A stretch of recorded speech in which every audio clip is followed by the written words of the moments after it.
Livro de João, capítulo 5,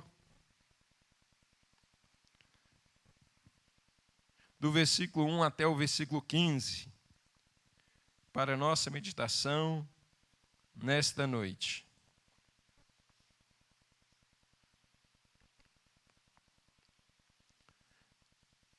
Está ali no Data Show. Quem não tiver a sua Bíblia aí, acompanhe na tela. Diz assim: Depois disto, havia uma festa entre os judeus, e Jesus subiu a Jerusalém. Ora, em Jerusalém, à próxima porta das ovelhas, um tanque chamado em hebreu Betesda, o qual tem 5 alpendres. Neste jazia grande multidão de enfermos, cegos, coxos e paralíticos, esperando o movimento das águas. Porquanto um anjo descia em certo tempo ao tanque e agitava a água, e o primeiro que ali descia depois do movimento da água sarava de qualquer enfermidade que tivesse. E estava ali um homem que havia 38 anos, se achava enfermo. E Jesus, vendo este deitado e sabendo que estava neste estado, havia muito tempo, disse-lhe: Queres ficar são?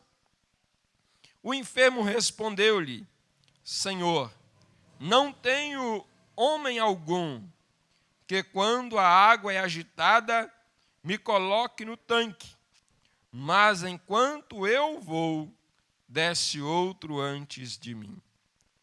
Jesus disse-lhe: Levanta-te, toma tua cama e anda.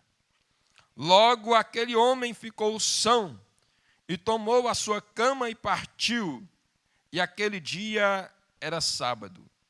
Então os judeus disseram àquele que tinha sido curado: É sábado, não te é lícito levar a cama. Ele respondeu-lhes: Aquele que me curou, ele próprio disse: Toma a tua cama e anda. Perguntou-lhe, pois, quem é o homem que te disse: Toma a tua cama e anda? E o que fora curado não sabia quem era, porque Jesus se havia retirado, em razão de naquele lugar haver grande multidão. Depois Jesus o encontrou no templo e disse-lhe: Eis que já estás são, não peques mais, para que te não suceda alguma coisa pior. E aquele homem foi e anunciou aos judeus que Jesus era o que o curara. Amém? Oremos ao Senhor. Senhor, nosso Deus e nosso Pai, obrigado, Senhor, por esta noite. Obrigado pela tua igreja aqui. Ó Deus, estamos aqui para ouvir a tua palavra. Fala conosco nesta noite, segundo o teu querer, segundo a tua vontade. Fala ao nosso coração, Pai. Fala ao coração de cada um. O Espírito Santo é que tem a palavra certa para os momentos incertos da nossa vida. O Senhor é o Deus que fala. Convém que eu diminua e que o Senhor cresça. Convém que o Senhor fale em cada coração. Não aquilo que eu quero, mas aquilo que o Senhor quer. A tua vontade nesta noite seja totalmente tua, Pai, em nome de Jesus. Amém? Com permissão do pastor Arnos, Maria Elisa pode tocar aqui, fazer um fundo musical aqui. Amém? Glória a Deus. Irmãos, eu gostaria de contar uma experiência que a gente viveu esses dias. Como os irmãos sabem, bastante gente pegou a Covid, muita gente mesmo. Alguns faleceram, mas a gente também tem testemunho, né? Na nossa igreja, nós só perdemos uma pessoa por Covid.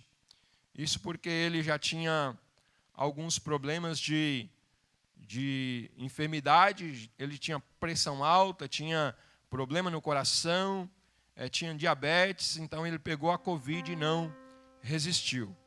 Mas do mais, os que pegaram, todos ficaram curados. Para nós foi um momento de reflexão, de saber que Deus continua curando, Deus continua realizando a sua obra, Deus continua principalmente salvando. Numa quinta-feira nós tivemos culto, toda quinta-feira nós temos culto de libertação, e numa quinta-feira nós recebemos um pedido de oração, aonde o diácono ele levou um pedido de oração de um vizinho da igreja, onde ele pedia oração pelo seu filho que estava entubado com a Covid. E eu peguei aquele papel, aquele aviso, dei o aviso para a igreja, oramos, mas depois que terminou o culto, me entrou uma revolta dentro de mim. Me entrou algo dentro de mim que eu não conseguia suportar aquilo se eu não fosse lá e falasse com aquele moço. E já era mais de 9 horas e minha esposa falou assim, mas você vai lá agora, já é mais de 9 horas. Eu falei assim, eu vou porque eu não vou deixar para amanhã o que eu posso fazer hoje. E justamente no outro dia eu ia viajar, então ia ficar muito difícil. Então eu fui ali, falei com ele, olha, nós vamos estar orando pelo filho do senhor. Ele disse, olha pastor, só Deus mesmo, porque o meu filho está entubado, está na UTI, e a gente está pedindo a Deus que o cure. E nós falamos com ele ali, incentivamos-os, e falamos com ele, olha, domingo tem culto, vamos lá que nós vamos estar orando pelo senhor, pela família, pelo filho do senhor. E ele se comprometeu comigo, nós fomos para Pirassununga, ficamos lá sexta, sábado, domingo pela manhã nós chegamos. E eu fui lá para conversar com ele e saber como o filho dele estava. E ele disse, olha pastor, o meu filho está mal ainda, está internado, está entubado, mas eu vou na igreja hoje. Eu nem convidei ele para ir na igreja, mas ele já se dispôs a ir na igreja. E ele foi o primeiro domingo, o segundo domingo, e no terceiro domingo ele estava no culto, e talvez alguém aqui conheça o presbítero Márcio, mora aqui nos prédios aqui ao lado. Ele pregou na nossa igreja e depois que ele pregou, o Espírito de Deus me incomodou e me inquietou. E ele disse assim, essa noite eu estou dando um sinal aqui. E eu não fui covarde. Eu disse, olha, nesta noite Deus está dando um sinal para alguém aqui. Levante a sua mão e receba. Levante a sua mão e segura. Porque Deus está dando um sinal. E depois que terminou o culto, eu conversei com ele, olha, eu disse para ele, olha, Deus está dando um sinal para o senhor e Deus vai reverter esse quadro. E quando foi no decorrer da semana, aquele moço foi desentubado, foi para o quarto, e na quinta-feira nós tínhamos culto na igreja, e eles estavam fazendo festa lá para receber o rapaz que estava saindo da UTI, que estava saindo, aliás, do hospital, restaurado da Covid. O texto no qual nós lemos fala de um homem que havia 38 anos que estava enfermo.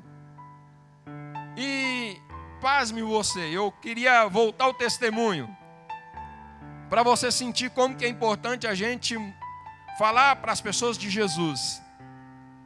Porque não adianta só ele saber, pastor, que tem a igreja Filadélfia aqui. É preciso que eles conheçam o Deus que nós servimos. Aquele moço mora há 60 anos na rua da igreja. Ele dá umas 3 a 4 casas depois da igreja. Pasme você, ele nunca tinha entrado na igreja.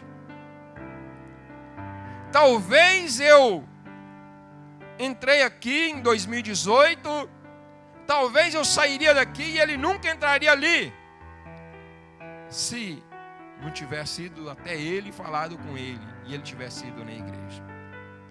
E o interessante também é que depois que o filho dele saiu, ele foi lá numa sexta-feira e chamou no portão e falou assim: pastor, eu quero agradecer ao senhor, à igreja, que vocês orarem, meu filho saiu do hospital, ele está curado.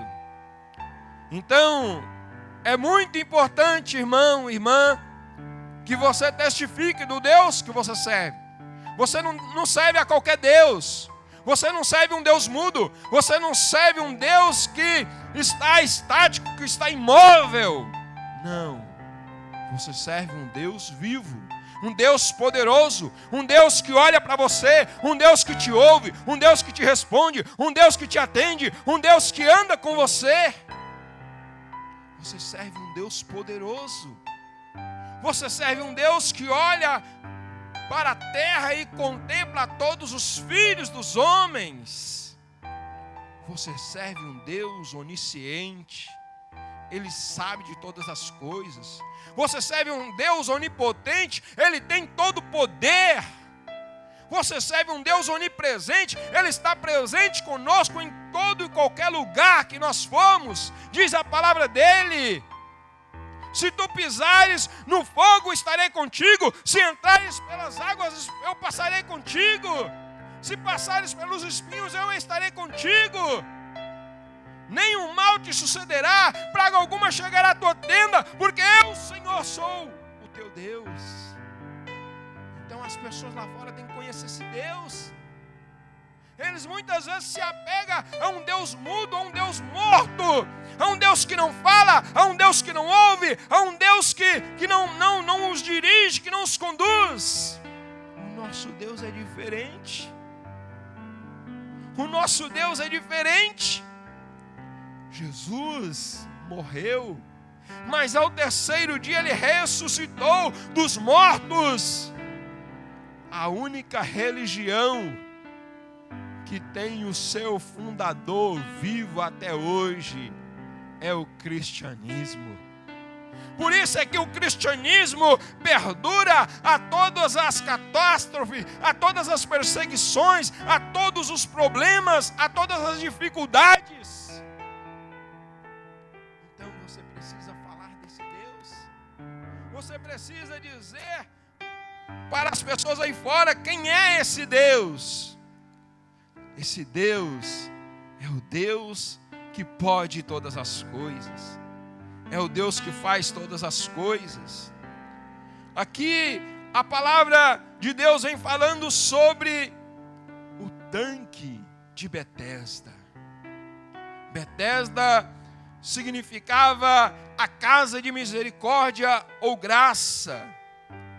De uma forma geral, Betesda é a casa de misericórdia, que retrata as enfermidades como consequência do pecado. Neste sentido, a casa da misericórdia corresponde a uma intervenção divina, não merecida, para curar e aliviar dores do homem pecador. Não podemos afirmar que uma pessoa está doente porque cometeu um pecado especificamente, mas sabemos que quando nós estamos enfermos, Deus nos cura. Não podemos afirmar que seria defender que alguém que está enfermo é por causa que ele cometeu algum pecado. Não. Muitas vezes, a maioria das vezes, não é a questão dele ter cometido um pecado, dele ter pecado. Mas às vezes é uma fraqueza do corpo, às vezes é algo que vem da genética dele. Mas uma coisa é certa, que aquele tanque significava o tanque da misericórdia, aonde muitos recorriam a ele, aonde muitos estavam ali para serem curados. Ali havia uma multidão de pessoas esperando para serem curados. Mas Jesus também chegou. E Jesus chegou ali com um propósito.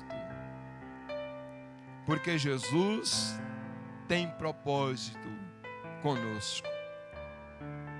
Aqueles que estavam ali, eles estavam no objetivo, que era de entrar no tanque para serem curados. A esperança deles era o tanque. A esperança deles era aquele objeto que estava ali cheio de água.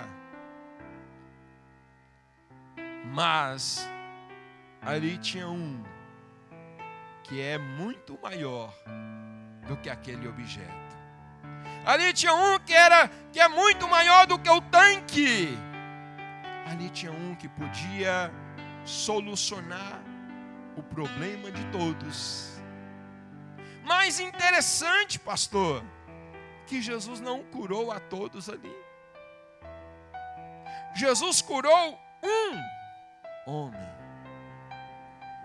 O único que estava ali, Jesus o curou, aquele homem. Apesar de ter muitas pessoas enfermas ali, mas Jesus curou especificamente um homem. E pasme você, não era qualquer um. Era um homem que estava enfermo havia 38 anos. Imagine, 38 anos enfermo. 38 anos paralítico. Mas agora Jesus chegou ali para mudar a história daquele homem. Jesus chegou ali para dar para ele um novo sentido na vida.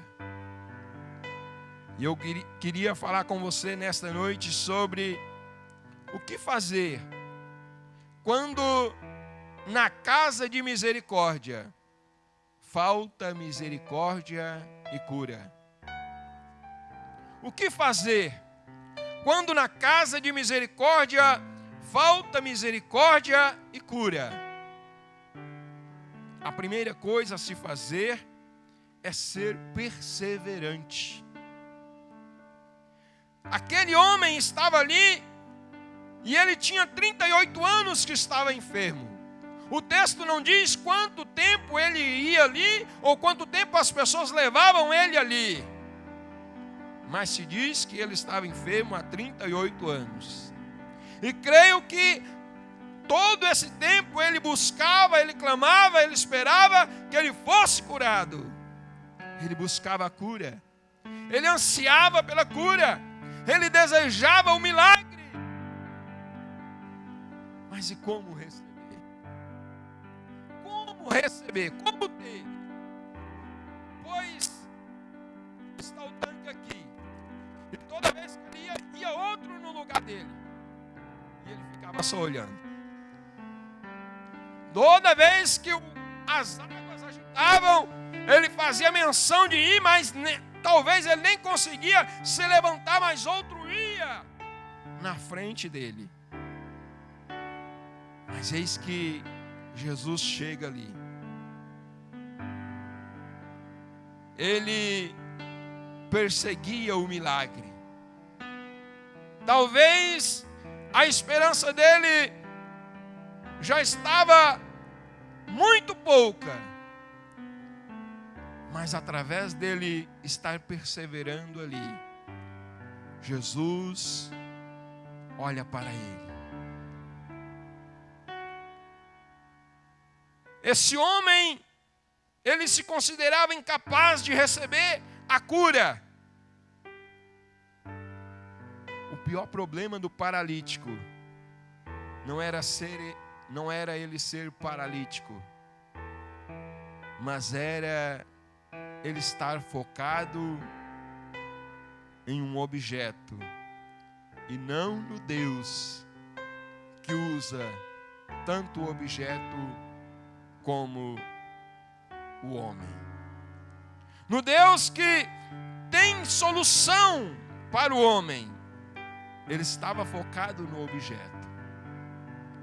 Quantas pessoas hoje estão focadas nos objetos? Quantas pessoas hoje precisam de algo palpável, pegável, para que ele creia? Mas não é assim que Jesus ensina. Jesus ensina que, quando Jesus fala com Tomé, ele diz assim: olha, Tomé, bem-aventurado és tu que viu e creu, mas mais bem-aventurado ainda são aqueles que não viram e crerão. Então Jesus estava dizendo: olha, Tomé, vai vir um povo que vai ser mais bem-aventurado do que você, porque eles não me viram, mas eles vão crer em mim. Eles não me viram, mas eles vão acreditar na minha palavra. Então Jesus hoje, ainda em pleno século 21, Jesus ainda procura pessoas que creem na sua palavra. Pessoas que acreditam nele, sem precisar de um amuleto. A fé não precisa de um amuleto. A fé não precisa de um objeto. A fé precisa de confiança, de crer. Nós precisamos crer no Deus que nós servimos. Jesus pergunta para ele: você quer ser curado? Era uma pergunta que, para nós, analisando, nós vemos que não tinha nem por que Jesus perguntar isso. Era óbvio que aquele homem queria ser curado. Era claro que ele queria ser curado. Mas Jesus pergunta por quê? Primeiro, para experimentá-lo. Para quê? Para mostrar para ele quem era Jesus. Para mostrar para ele que Jesus era diferente do tanque. Para mostrar para ele que o poder de Jesus supera o poder das águas curativas. O poder de Jesus era tão forte, tão poderoso, que era só ele falar e acontecia. Note a pergunta de Jesus: que queres? Queres ficar são? Ou seja, você quer ser curado? E a resposta dele foi: Senhor, eu não tenho ninguém que me coloque nas águas quando elas são agitadas. Eu não tenho ninguém que me jogue, pelo menos joga eu no tanque, Senhor, quando o anjo vem. Mas quando eu tento me levantar, outro vai na minha frente. Outro entra na minha frente. Imagine, né? Uma criança está na fila para receber um presente, mas os outros vão na frente dela e ela, na hora dela receber, acabou o presente. Então era assim com esse homem. A hora que ele tentava ir, outro já tinha ido no lugar dele. Talvez eu falo para pessoas nessa noite que muita gente já entrou na sua frente. Muita gente já entrou na sua vez. Mas eu digo para você nessa noite: continua perseverando. Jesus gosta de gente perseverante. Jesus ama gente que persevera. Jesus ama gente que não desiste. Eu estou com dor, mas eu vou para a casa do Senhor. Eu estou com um problema na minha casa, mas eu vou para a casa do Senhor. O meu filho está me dando problema, mas eu não vou deixar de ir para a casa de Deus.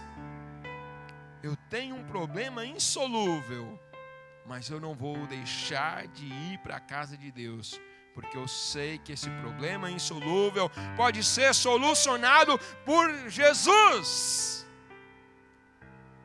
Então, irmãos, persevere.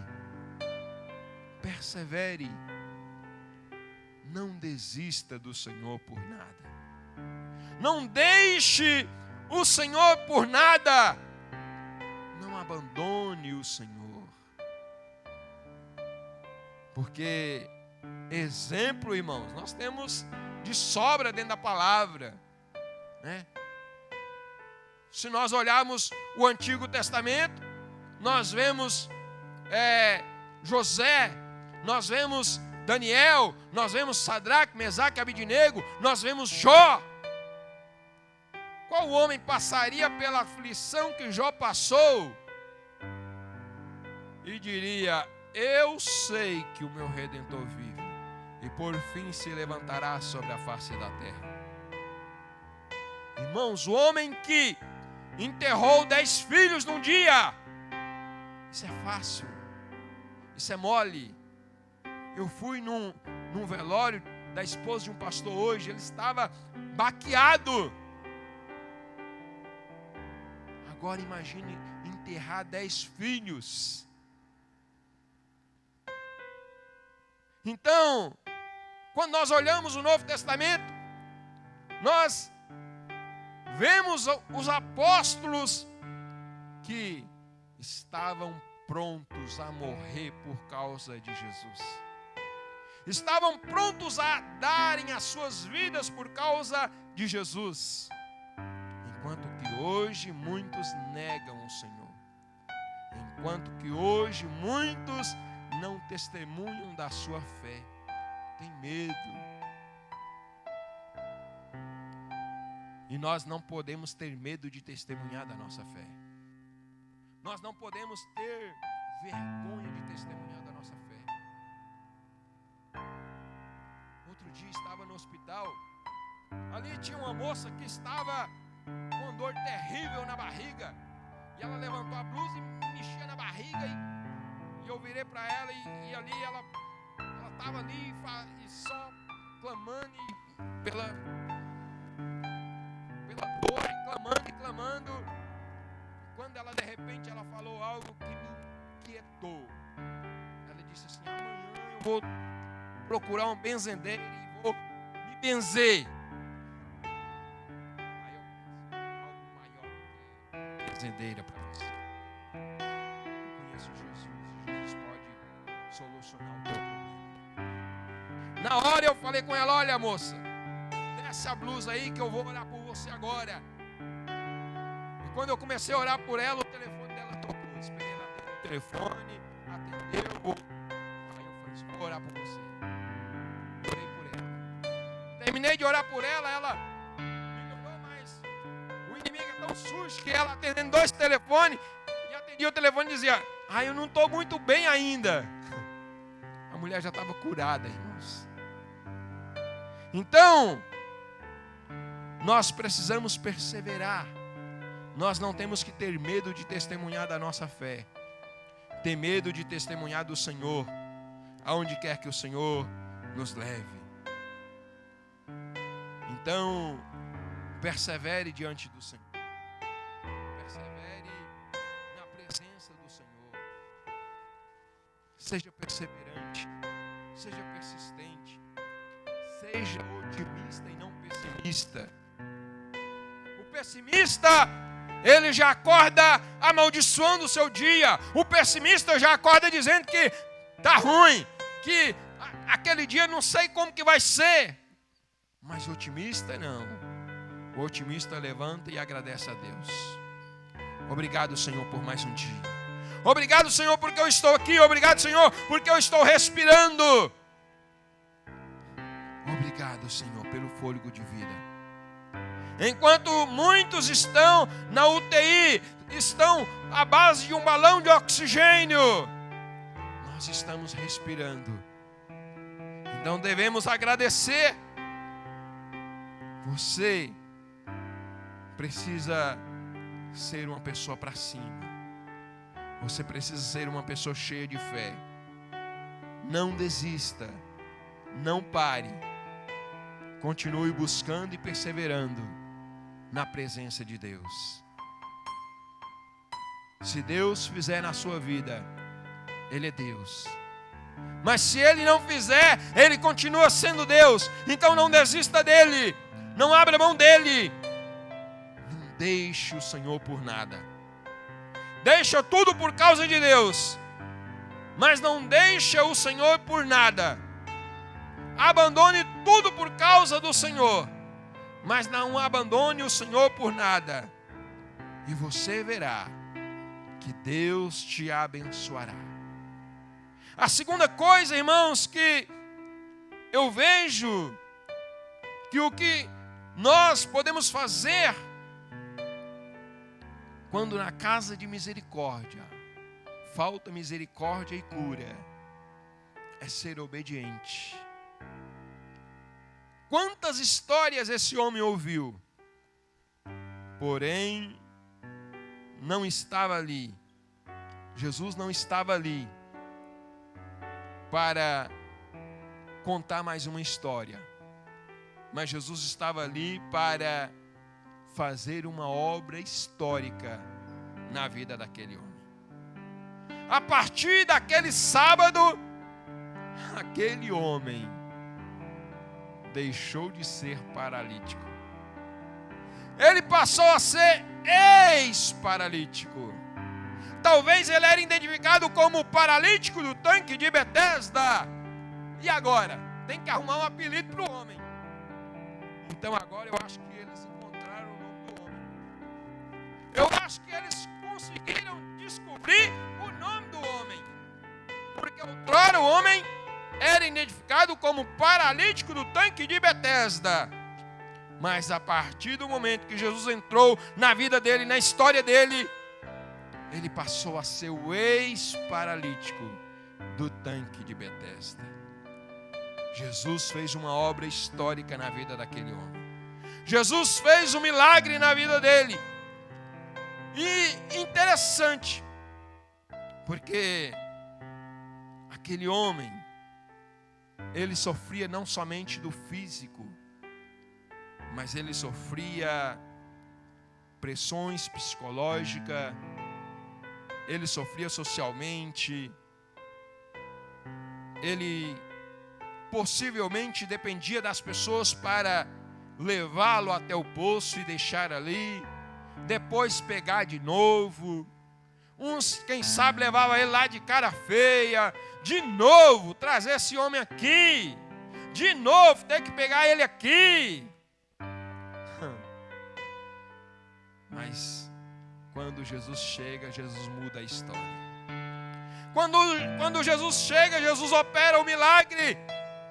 Outrora ele dependia das pessoas, mas no versículo 15 diz que agora ele ajuda as pessoas. No versículo 15 diz que agora ele dá as mãos às pessoas. Agora ele está testemunhando de Jesus, falando de Jesus.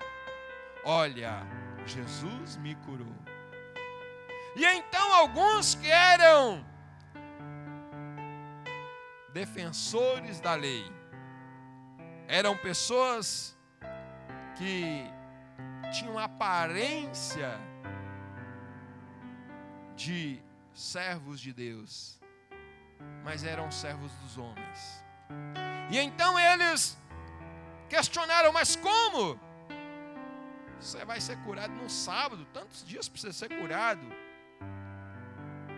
E eu fico me perguntando, como que pode uma ignorância dessa? Qual que é mais importante, o dia ou o homem? Né, pastor?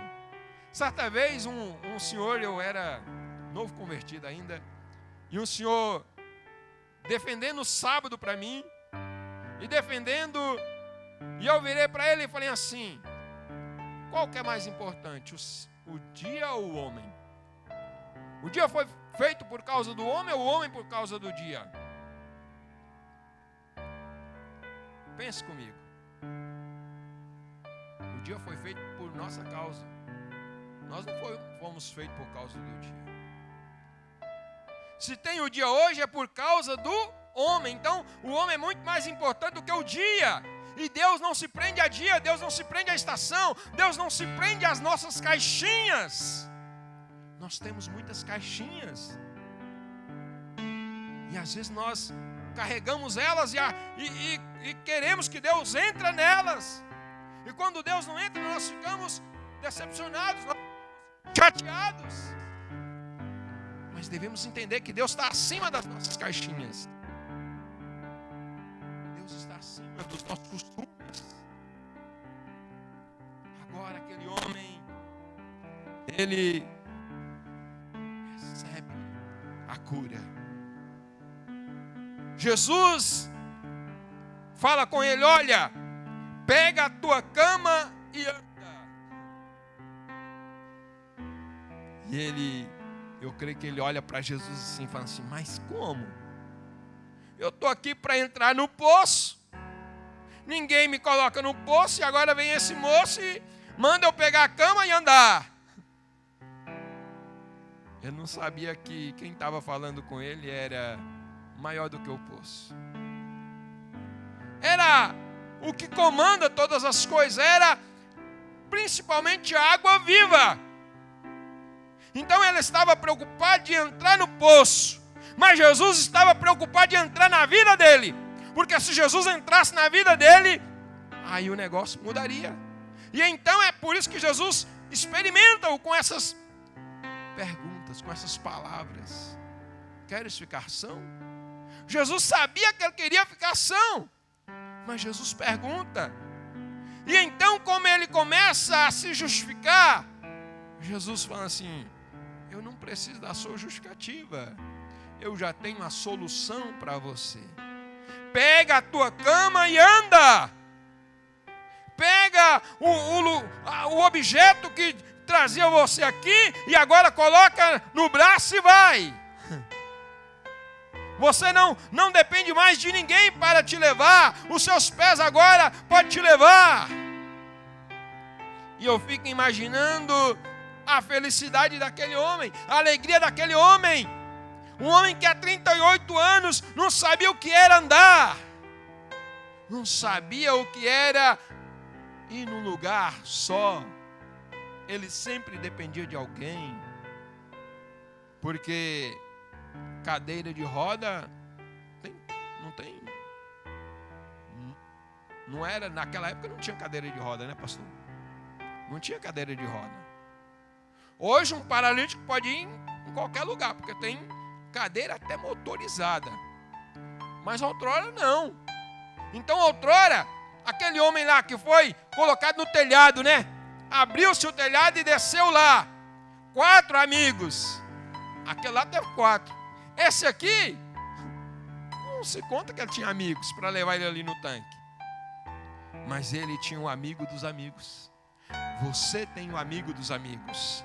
Nós temos o amigo dos amigos. E o amigo dos amigos, como a irmã cantou aqui, quão bondoso o amigo é Cristo. Ô irmãos, como Jesus é um amigo bom.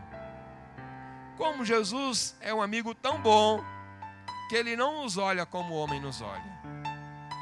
Ele não nos julga como o homem nos julga. Mas Ele nos entende, Ele nos compreende. Quando ninguém entende você, Jesus te entende. Quando ninguém tem uma palavra para você, Jesus tem a palavra.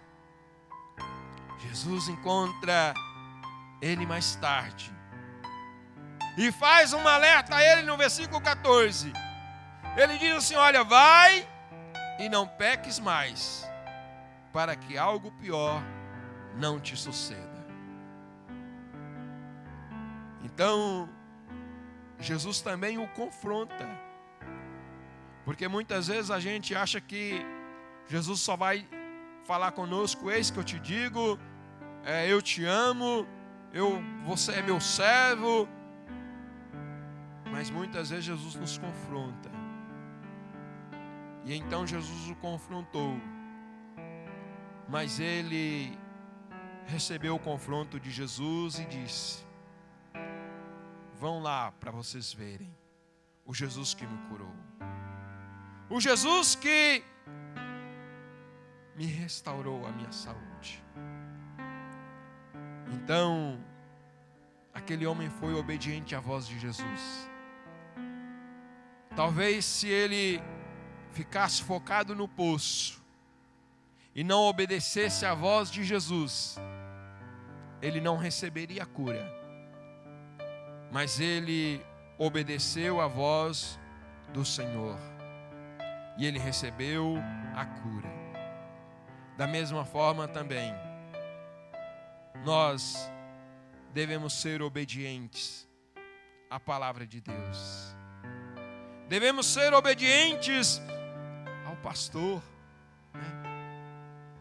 Muitas vezes a pessoa fala assim: eu não obedeço o homem. Querendo se justificar por uma palavra que está lá em Atos dos Apóstolos, quando os apóstolos disseram: olha, importa mais obedecer a Deus do que aos homens. Mas sabe qual o contexto que eles disseram aquilo? Não foi no contexto de obediência a Deus submissa à palavra, mas foi no contexto de homens ímpios que queriam que eles voltassem contra a palavra. Então, quando nós temos um líder que ele está debaixo da palavra do Senhor, que ele está sobre a palavra do Senhor, que nós não obedecemos, nós estamos pecando. Mas quando nós obedecemos, nós estamos atraindo a bênção de Deus para nós. Obedecer a palavra de Deus. Cristianismo sem obediência é mera formalidade. A obediência, ela nos faz forte. A obediência, ela nos aproxima de Deus. A obediência nos faz viver coisas que muitos não viveram. A obediência nos dá experiências com o Senhor, aonde Deus vai mostrar para nós, como diz a palavra, coisas grandes, coisas ocultas, que Ele só revela aos seus amados. Porque a palavra do Senhor diz que Jesus próprio disse que se nós crêssemos nele, obras maiores ainda do que as que ele fez, nós faríamos. Então Deus tem muitas coisas para nós, mas é só nós obedecer. Persevera e obedece, porque diante do Senhor Ele não despede ninguém de mãos vazias. Ele tem uma palavra para o seu coração. Ele tem uma resposta para a sua oração. Coloque-se de pé. Vamos estar falando com o Senhor. Senhor, nós, Pai, falamos nessa noite sobre aquele homem ali no tanque de Betesda. Era um tanque que significava a casa de misericórdia ou graça. Mas faltava misericórdia e graça para aquele homem.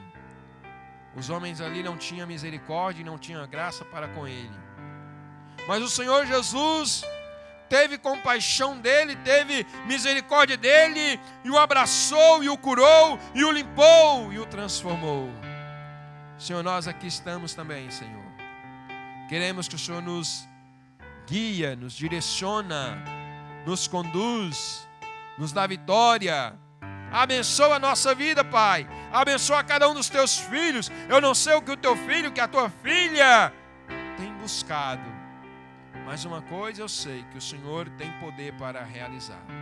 O Senhor tem poder para fazer, o Senhor tem poder para responder às nossas orações.